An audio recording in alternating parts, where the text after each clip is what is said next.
our ladies, our members. Julie, for over 32 years, has had experience at AT&T, Microsoft, and Marriott Vacations worldwide. Now, her experience and expertise has particularly been in sales and marketing, as well as human resources, with an emphasis on management and leadership development, career development, succession planning, and coaching.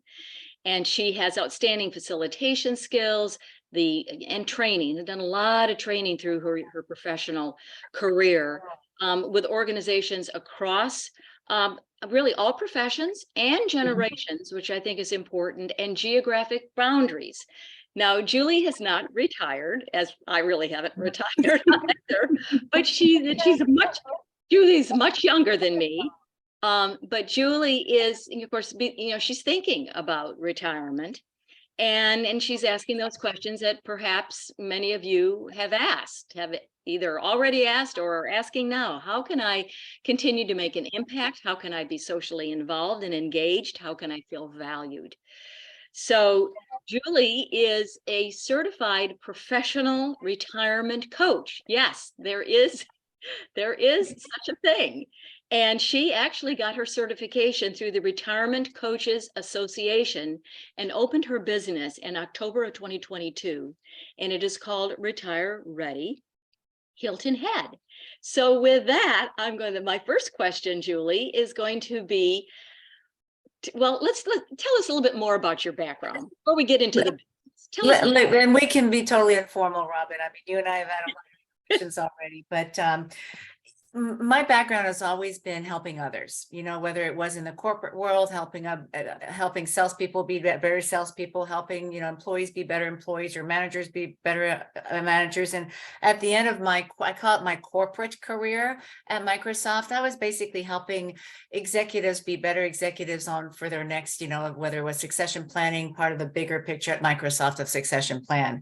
Then I moved to Hilton Head a little over 7 years ago, and I resigned. I didn't retire. People say, Julie, why don't you just say you retired and call it a day? And I didn't retire. I resigned from Microsoft after 12 years there to move to Hilton Head and have a little bit better work-life balance.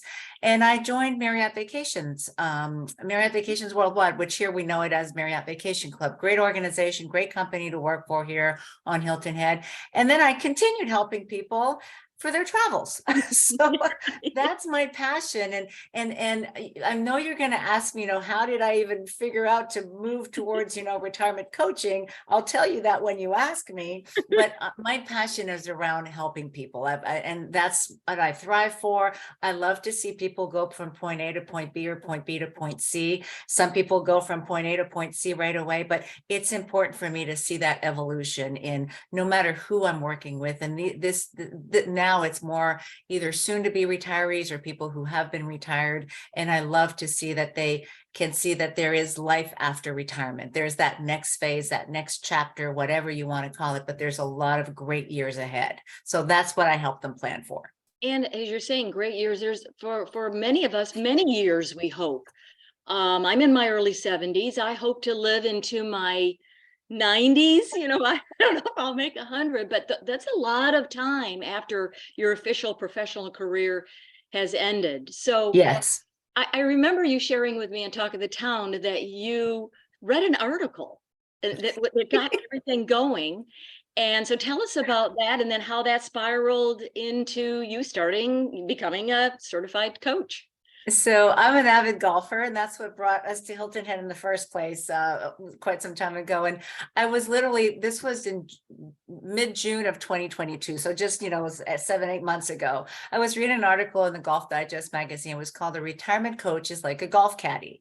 And, it just kind of piqued my interest, having coaching in my background and all that. And I never, ever read who writes an article. I just kind of read, especially in a magazine, I just read and move on. And for whatever reason that day, I read who wrote the article, and her name is Sue Mintz. And Sue happens to be one of my employees from 22 years ago when I was managing at AT&T.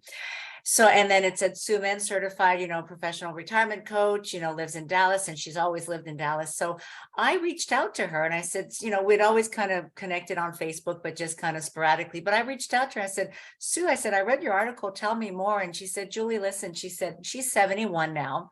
And she said, when I was 64, I spent my entire career. When you left, I continued at AT&T, always in leadership development, and continued. And then at 64, I was kind of forced into retirement. And I just financially, I was ready, but I didn't want to leave. I didn't want to leave what I love to do. So she had gone in to learn about retirement coaching more and had gotten certified. And she started her business at 65 and she's now 71. And she says, I'm not doing it because I want to do it full time and work the long hours that I did, but I love what I do. And it's a fun business. And what's most fun is to help people into their retirement. So she's built her business, has her website, and she's been a great mentor of mine. It's funny how she was one of my employees, and now she's my mentor. So that's how the world goes these days. Very cool. So literally, that's how it happened so quickly that I read about it, I learned about it.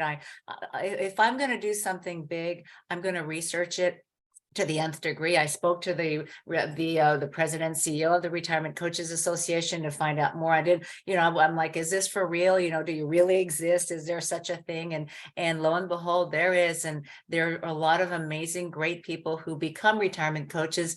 And many of them are similar, I can't say similar to Sue, where they have retired, but they want to do something more. They want to, like you say, rewire. And they're in a great position. They either come from HR backgrounds, financial professional backgrounds, some psychology backgrounds and psychiatrist backgrounds and medical backgrounds. So there's all kinds that I have learned and met part of this Retirement Coaches Association, and it's wonderful. And I think it's important to note, I didn't say it early on, that this is not about financial It's not issues with your retirement. This is It's not about your life, your purpose. It's about your life. So if you looked at the big picture, when you retire, we're always, the mindset is such that, oh my God, you got to put money aside, to build your retirement nest egg. And that's the mindset that we're geared towards our entire life from the time we start putting our money away to retire. And then this magical retirement comes up, and you can have all the money in the world for retirement, but it pales in comparison to, not having friends, not having your health, not having social around you and your beliefs and values. So what we focus on as certified professional retirement coaches is all the other stuff. We basically help people replace their work identity, allocate their time and their resources. It could be financial resources, it could be time resources, and focus primarily on being mentally and socially and physically active. Mhm. So that's what I help people do. Now you have some very interesting statistics about Yes. retirement. So why don't we jump over to that, because I've heard them before. And couple of I've shared times. them before, and Yeah. there's two sets of statistics. That one I shared with Wahi at the event a few weeks ago. And Janet, I know that we can't see a show of hands, so I'm not going to have a show of hands. But if you're sitting wherever you are in front of the TV or whatever, and I would have you do a show of hands, you might have seen my couple of shows with Robin on WHHI where I share the statistics, because they are compelling and they are important. It says basically, these are studied statistics, so these are valid. It says that every day in the US, 10,000 people turn 65. Now, it doesn't mean that these people retire. Some people retire earlier, some people retire later, some people don't retire at all, like Robin. But no, I'm joking, but it's true. But for those who do retire, this is what I want to focus on. For those who do retire, it takes them about 2 years to settle into their retirement. That's a long time for some, okay? And among those that do retire, 46% struggle to find their new purpose, their new identity. So of those 46%, what they say is 36% say that it's the difficulty in learning how to organize their time. All their lives, they've been around a structure, getting up at a certain time, going to work and coming back home and, doing that. And 27% reported feeling out of sync with either their non-retired partner or their non-retired friends. Because it doesn't mean that when you retire, everybody else retires with you. That's not the case. So those statistics are pretty alarming. And in my role now, if I can help somebody save that amount of time, whether it's 18 months, 2 years, 6 months, whatever time, that's a huge win for everybody involved. Okay, that could mean somebody doesn't go into a depression, which we call the dark side of retirement, doesn't start happy hour at noon instead of the regular time. I mean, there is such a thing as a dark side of retirement, and I'm trying to help people avoid going down that because there's one thing I want to say, and most of you, if you have a spouse that's been retired or and is struggling, because right now I'm working with a client that is a couple, and most people who retire and they fail at retirement will never admit that they're failing at retirement. You're not supposed to fail at retirement. Retirement's supposed to be the end all, the happy, the best the best time of your life. So most people won't admit it and they'll just suffer in silence, unfortunately. And that's what happens. And so that really brings me to my next question. Maybe folks can just think they can figure it out themselves, and some can. Most people can. I'm not for everybody. And I'm the first one to say that. I have a lot of friends here who on Hilton Head who are retired well. I know Janet, we're all talking about self-help, in Bluffton. And, I have friends that work that do volunteer for second helpings. I have friends who volunteer at memory. I mean, we all know through WAHI, there's a ton. As a matter of fact, next week, I'm meeting with the Community Foundation to see how I can connect with them to ensure that my clients, when they have a need for volunteerism, that they know where to go. But some people do it very well, but some people don't. Some people think they're going to do it well. Then I'm going to use, people who come to play golf or tennis, and they say that they think they're going to want to do all that. Well, eventually golf gets old or somebody gets injured and they can't play as much golf. Same with tennis. That's happened to several of my friends. And then they don't have that outlet of how can I have a purpose? How can I have an identity? Because that's all I knew. I thought retirement was all happy times, and it can be happy times. It just doesn't always work out to be the happy times that you had originally planned. And Julie, you work with not only individuals, but also with couples. So talk a little bit about that. Yes, and before I talk about that, I want to say that Susan has a question. Remember, I'm looking at the chat. So, Janet, what's the question? Susan wants to know how do you know you need? So, how do you know if you know, Susan? That's a great question. You may not know until you do a little. If you feel kind of lost in retirement, or you're soon to be retired and you want to do it really, really well from the get-go, I would encourage anybody who's on this call or tell your friends to just reach out for me for a simple, free, complimentary. You can call it what you want. I like complimentary. I never like the word free, but it's a free complimentary call to say, I'm going to ask you some simple questions, just do a little bit of fact finding. How do you feel? How far are you from retirement? How important has your work been for you? And we'll figure out if you need one or not. Okay. There's been times that I have said, you know what, you don't need me. You've got this all figured out. You know what you're going to do. You know what you want to do. And, go on your way. Sometimes I say, well, tell me more. And I'll just ask a few, probing questions. And that's how I know that you may need one.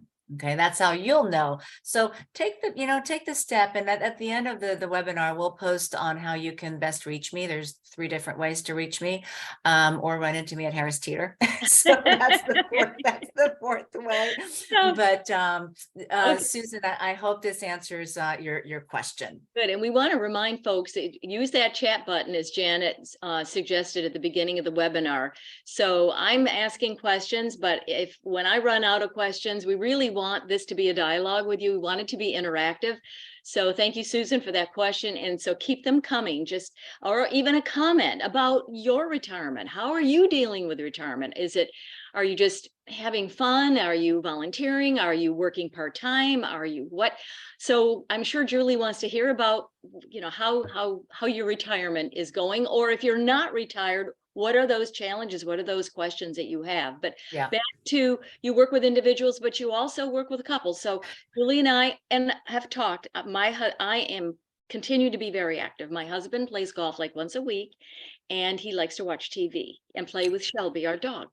So he's perfectly content with that. And I've had to adjust that's okay for Len.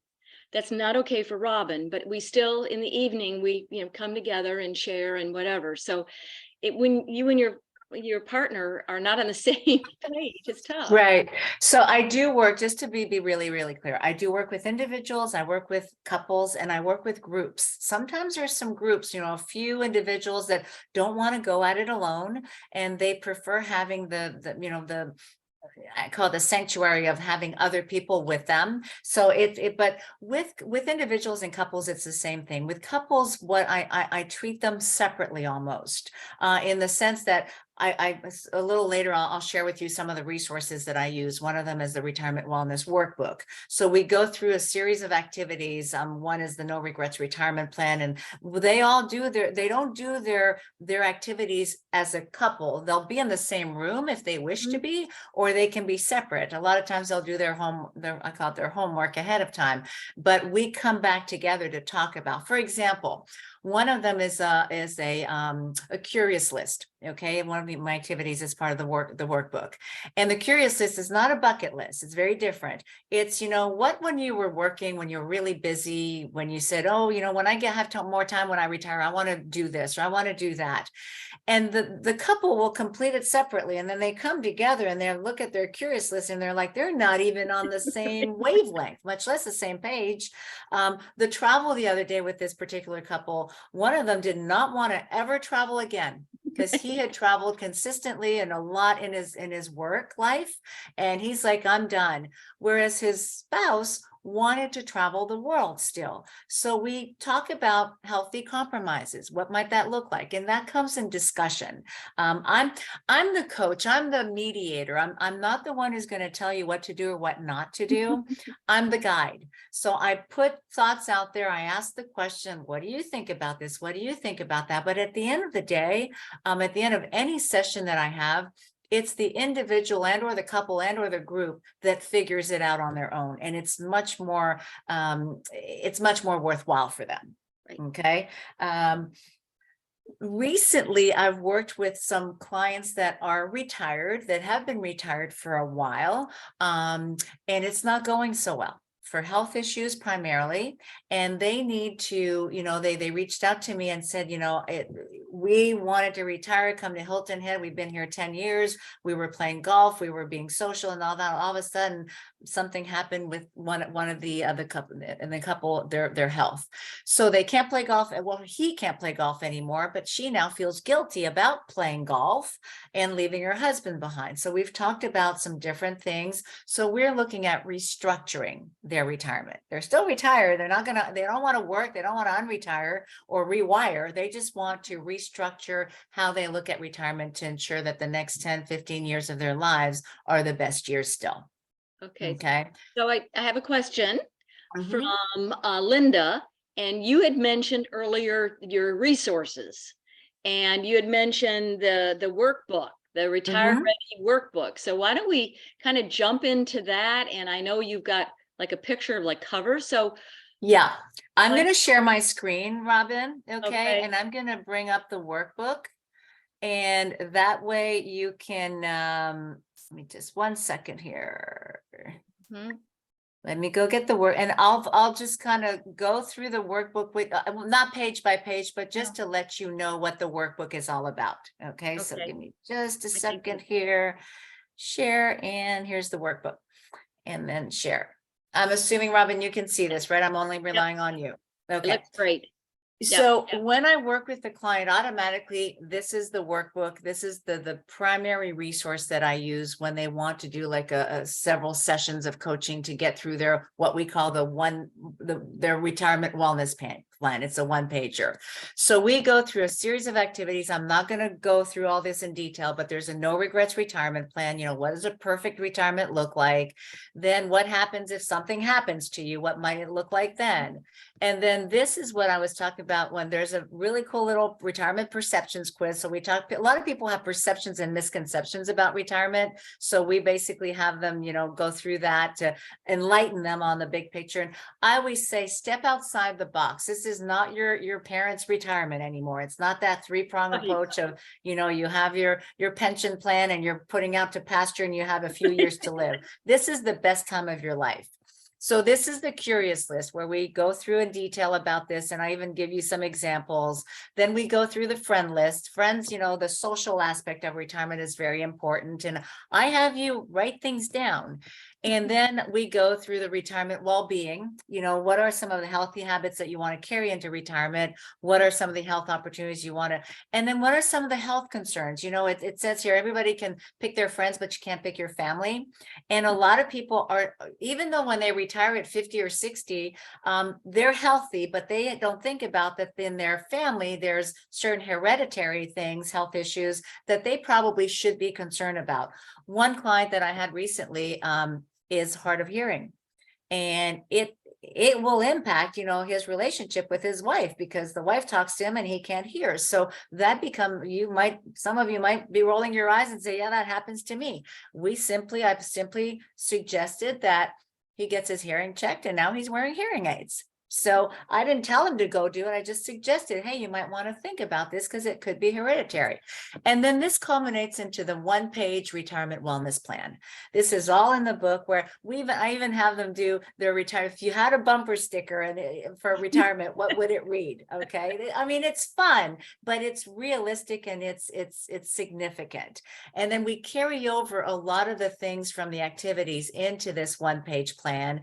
People have retirement conversations, and they're accountable. Now they are accountable to me. They tell me, hey, I'm going to have this type of retirement conversation with this person by when, and it's not, 6 years from now, it's in the next, 2 weeks to 6 weeks. It's significant. We very little talk about wealth concerns. If, for example, I had one client that didn't have a financial planner. So I said, you know what, you may want to find one. And I'm not one of those. Okay. Right. And then we carry over all this. And right. Then obviously the key takeaways afterwards. So I'm going to unshare. Okay. So one of the items that you talked about were friends.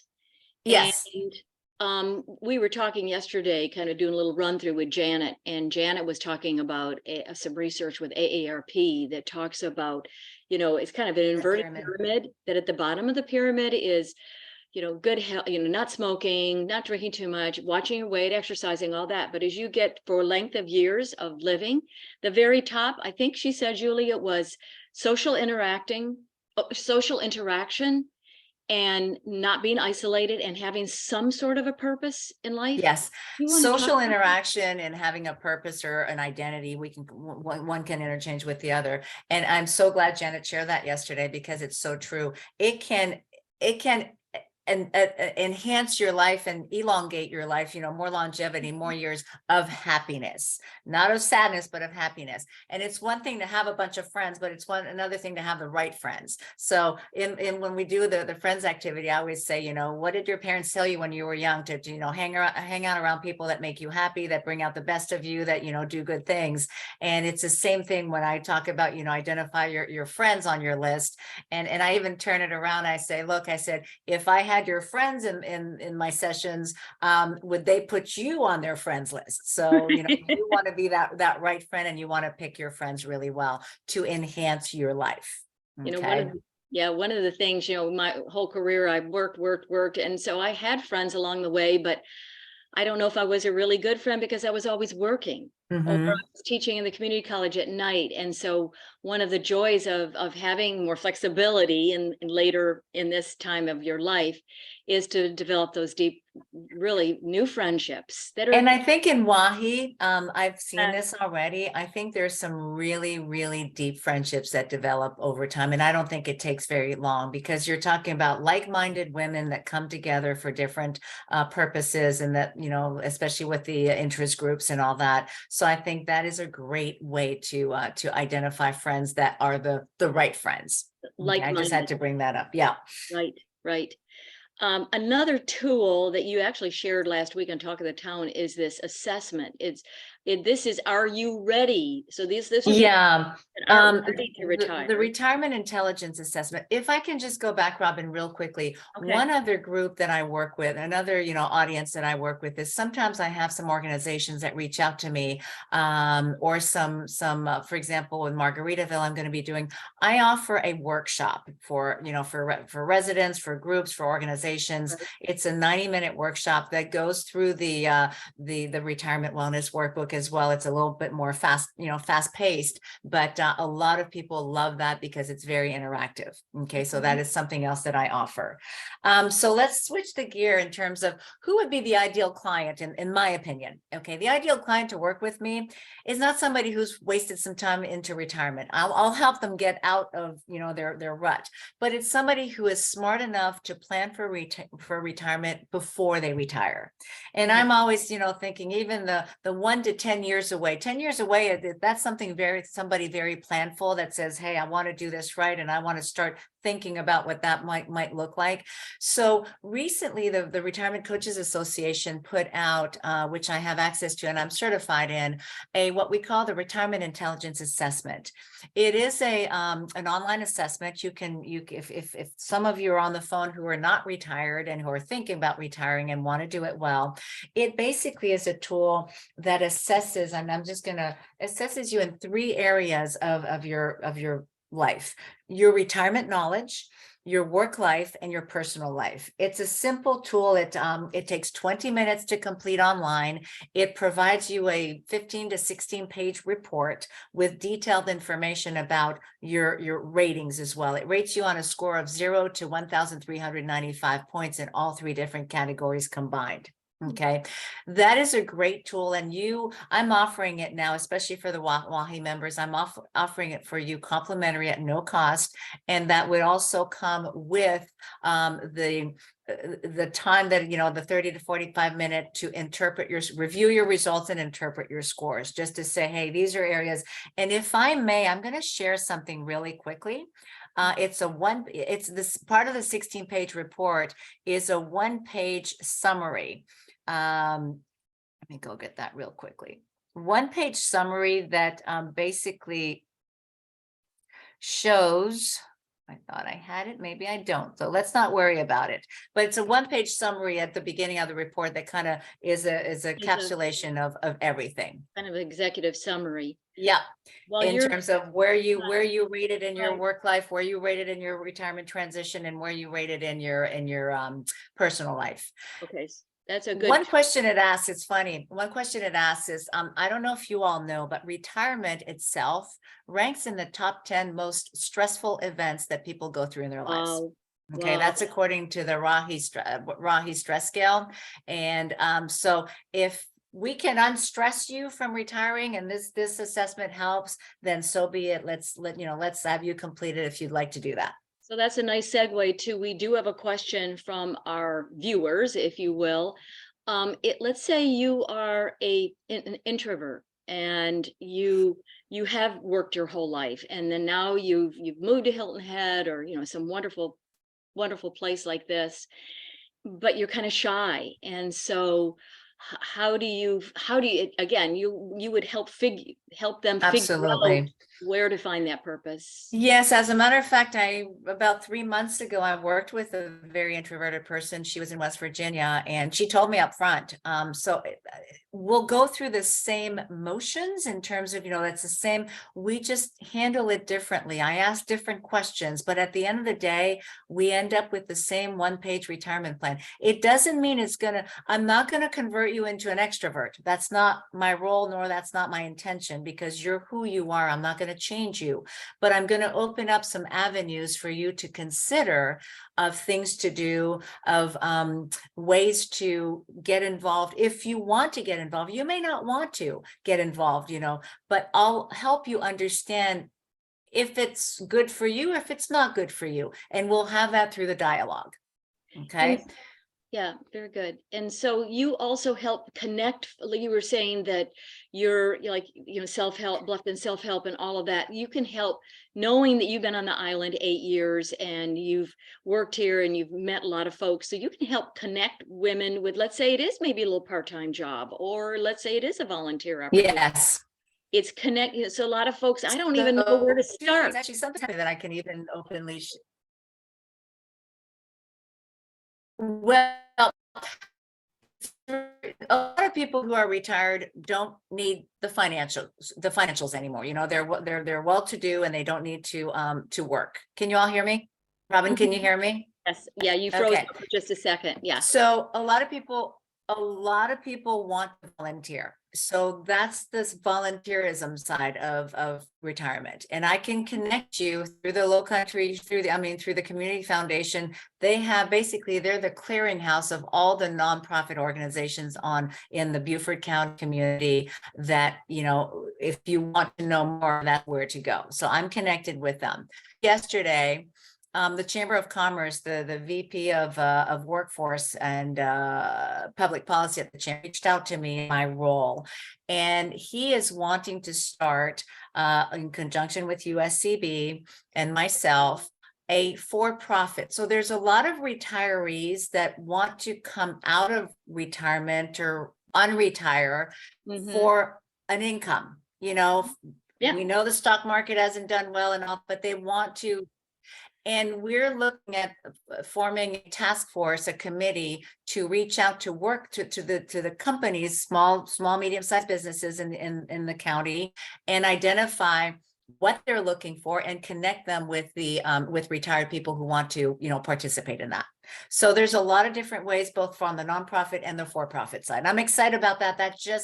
We just had a first conversation yesterday with Tom. That's an interesting observation and contact that you're making, because I do see a lot of folks that have retired. Okay, I'm done. I'm so tired of working. So they retire, they stop.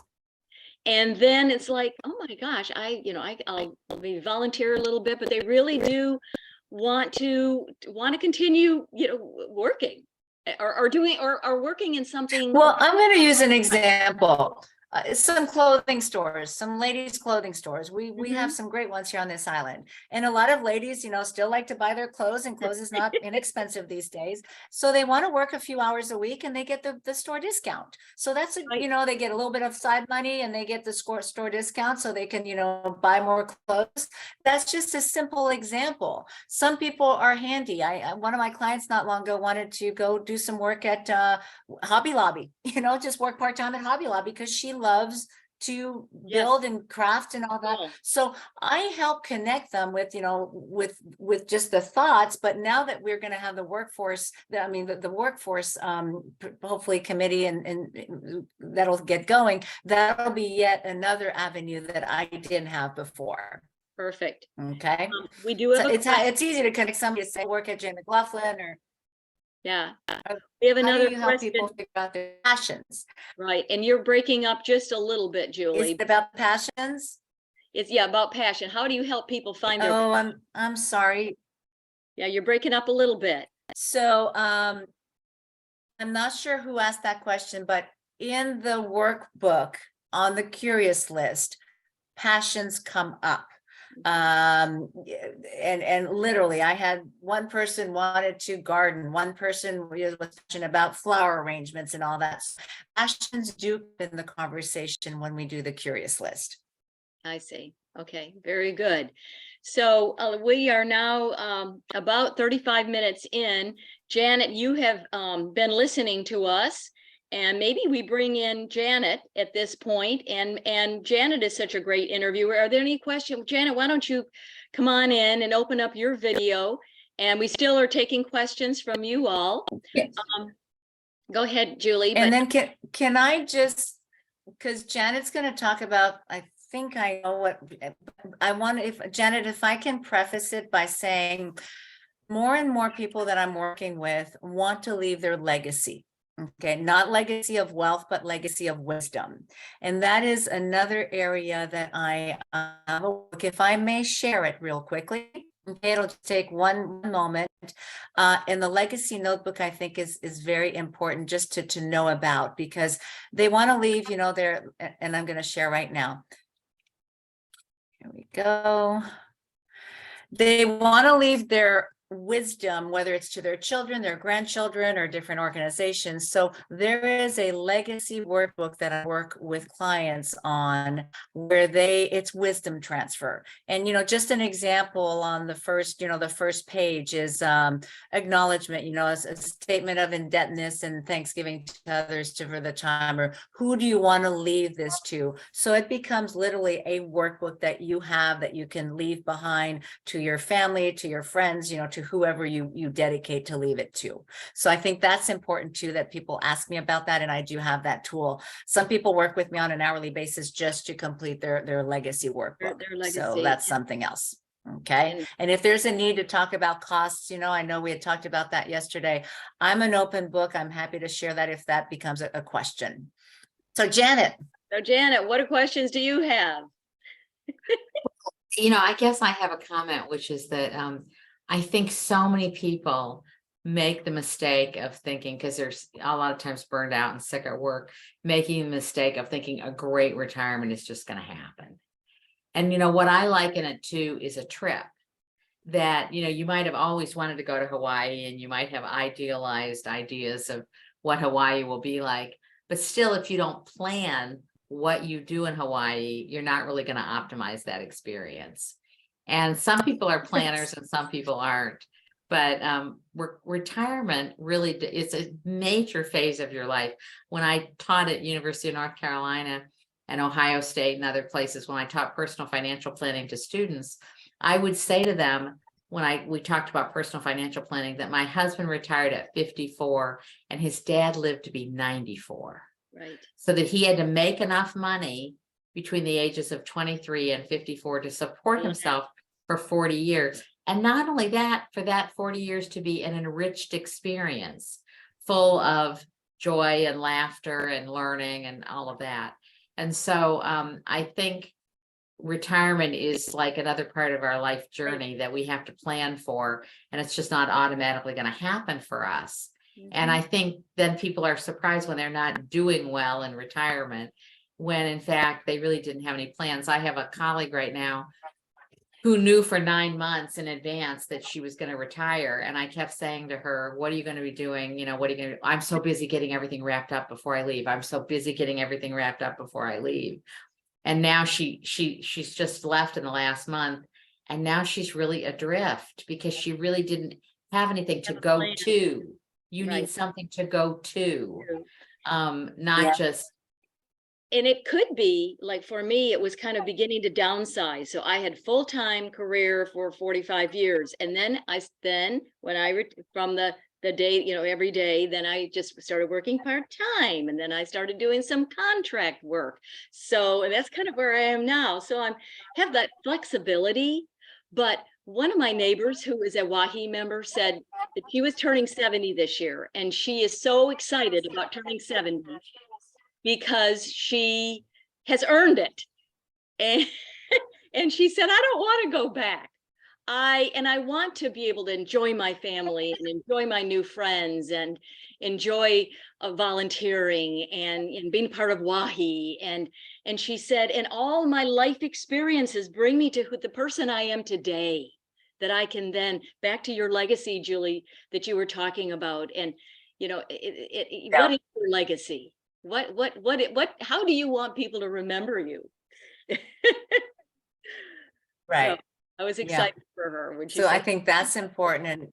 And Robin and Janet, I like what you both bring to the table, because, Robin, especially, you both continue to work in some capacity and in some important capacity, but you also do a lot of other things. So when the time comes to really, really retire, you'll know what's ahead of you. You'll know what you're doing. But if I can help those that are not sure, especially those that are, a few years away from retirement. So if you have children that are in their, 40s, 50s, those are the ideal clients. If I had my pickings, those are the ideal clients to help them. It's kind of like you work with a financial planner and you have probably a 100-page report on your financial plan. It's the same. Why not have a report on your non-financial retirement plan? It's the same thing, just different area. Yeah. So I wanted to tell you, more important. I wanted to tell you, I spent last night writing a recommendation for a friend of mine, a colleague of mine who's in his 70s, to get a master's degree in military history at the Citadel. He wants to go back to school? He's getting a master's degree online. It's an online degree at the Citadel on internet. In fact, they have a bunch of online courses. And first of all, I think there's a lot of people like that who are just living fully and learning. But what I find interesting is my friends who say that they want to volunteer, but they don't know what they're passionate about. And I think that notice of figuring out whether you're passionate about reading to kids at the library, or you're reading, or you're passionate about dogs and, rescuing dogs and cats, or you're passionate about early childhood literacy and you'd love to teach English as a second language, but don't know what that has.